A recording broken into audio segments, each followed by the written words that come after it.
Hey everybody.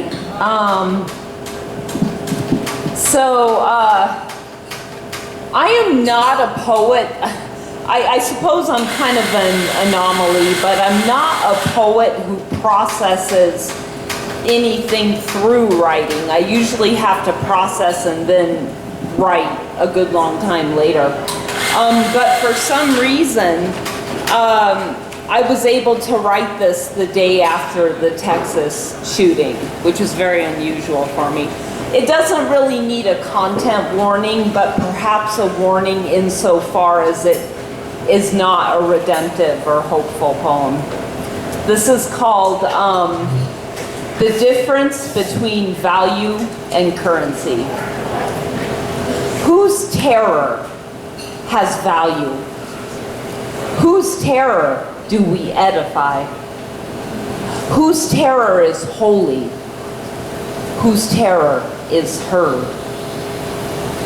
Not the terror of children, obviously, or black people, or Asian people, or queer people, or Jewish people, or women. Let us now call out and worship at the altar of people whose terror has currency. And let us call it just that, currency. Because we do not value value.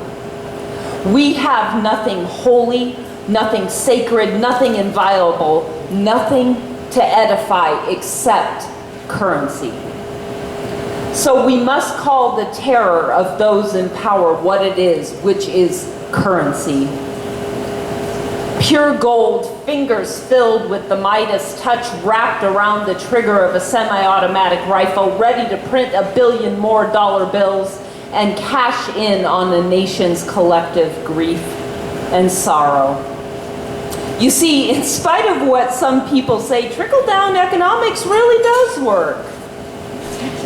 Because the currency of the elite and privileged terror will filter down through viral memes, through sadistic catharsis as we witness and pretend to honor the unfathomable grief of a parent whose child has died in the crosshairs of intractable righteous ideology. A pat on the head while we continue to burn our incense at the feet of those who would recruit a cluster of cells from inside an indigent mother's uterus into an army designed to exploit the most vulnerable. It's not access to mental health services that will make a difference, although that's important. It's not even getting rid of the guns that will move the needle, although that's critical. It's understanding that it's a short 400-year step from enslaving humans to distributing smallpox blankets to indigenous people to killing children practicing addition and subtraction at their desks in an elementary school. Do we now understand? Do we now understand? This is who we are, which is to say we are nothing. Vacant. Without a soul, we are nothing and we have no refuge. Do we understand?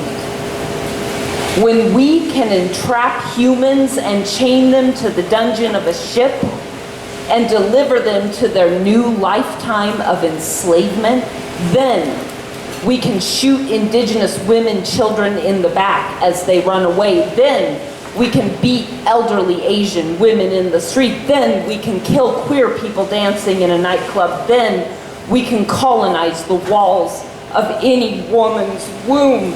Then we can be totally fine with the daily terror of children going to school. Feel our grief, feel our rage, feel our despair, feel our horror. But let us not waste an ounce of our precious energy on shock or surprise. In a nation where one clique of popular kids has lives that are valued and everyone else is disposable, none of this should surprise us.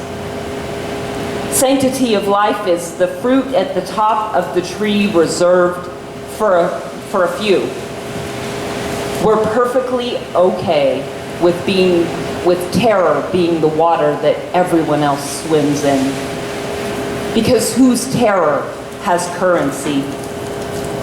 We may say the terror of black people, Asian people, Latino people, queer people, disabled people, old people, indigenous people, Jewish people, women, little children has value.